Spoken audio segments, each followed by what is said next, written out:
D'abord, à la base, je suis historienne de l'art. Et pendant quelques temps, je cherche un endroit où je pouvais partager un peu l'art avec les côtés sociaux. Et tout à coup, je parlais avec une amie qui m'a parlé du projet de soutien aux familles. Elle m'a mis en contact avec la Croix-Rouge. Et voilà, tout a commencé comme ça. Dans un premier temps, j'aime rouler. J'ai toujours roulé, autant bien pour mon métier d'avant que quand j'avais une association de sport.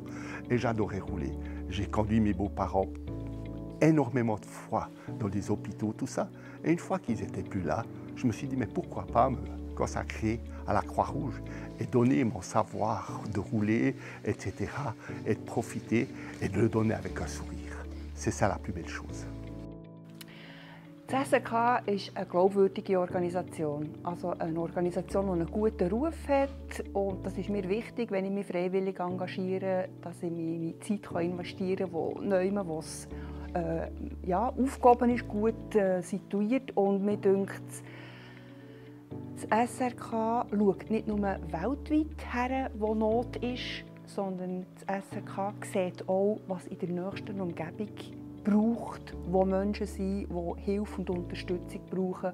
Und das gefällt mir. Also ich kann in der nächsten Umgebung wirklich schon mehr einsetzen und etwas machen.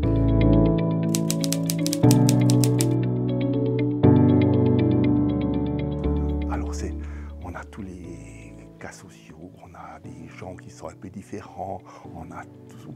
Et là, on arrive à s'intégrer à eux et commencer à discuter et les amener à un certain point et même faire un peu, je dirais, le petit des moments dans la voiture. Et quand on retourne sur son lieu de domicile où ils sont hébergés, et de dire on a passé un bon moment, on a eu du plaisir et on espère que la prochaine fois c'est encore vous. Bon, il faut le dire, d'abord, c'est vraiment enrichissant, c'est gratifiant. Je trouve qu'une des choses qu'on peut donner à quelqu'un, c'est notre temps et ça, c'est le meilleur qu'on peut donner de nous-mêmes. Mais aussi, ça m'a donné un regard très, très ouvert et ça me fait du bien. Das gibt mir ein sehr gutes Gefühl, weil wir wissen, wir haben viele ältere Leute, denen es nicht gut geht, die in Therapie müssen, ins Spital oder zum Arztbesuch. Und das gibt mir ein gutes Gefühl, dass ich denen helfen kann.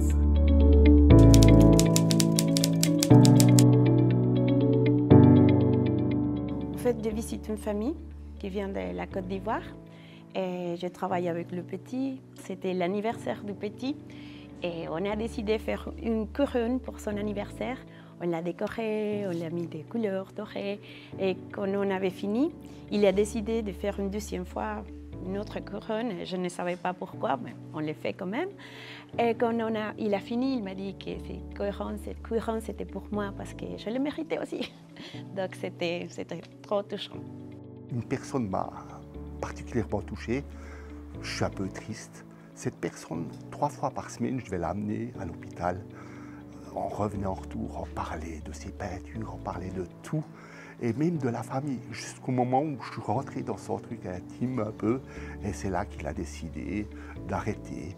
Et une semaine après, on a été à son enterrement. Mais après, j'ai quand même gardé contact avec son épouse. Et son épouse m'a dit, il a eu tellement de plaisir avec vous, qu'il m'a donné un tableau qu'il a peint.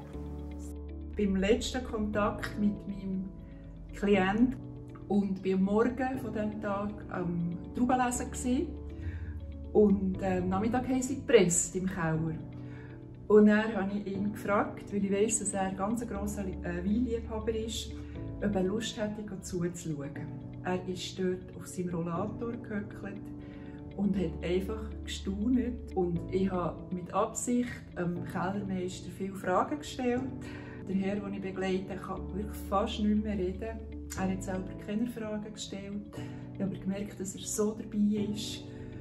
Und als wir dann zurückgefahren sind im Auto, habe ich gemerkt, jetzt will er etwas sagen und es geht immer einen recht langen Moment. Und dann sagt er, das ist ein spannender Mensch. Das hat ihn, glaube ich, wirklich sehr, sehr bereichert. Und mir damit auch.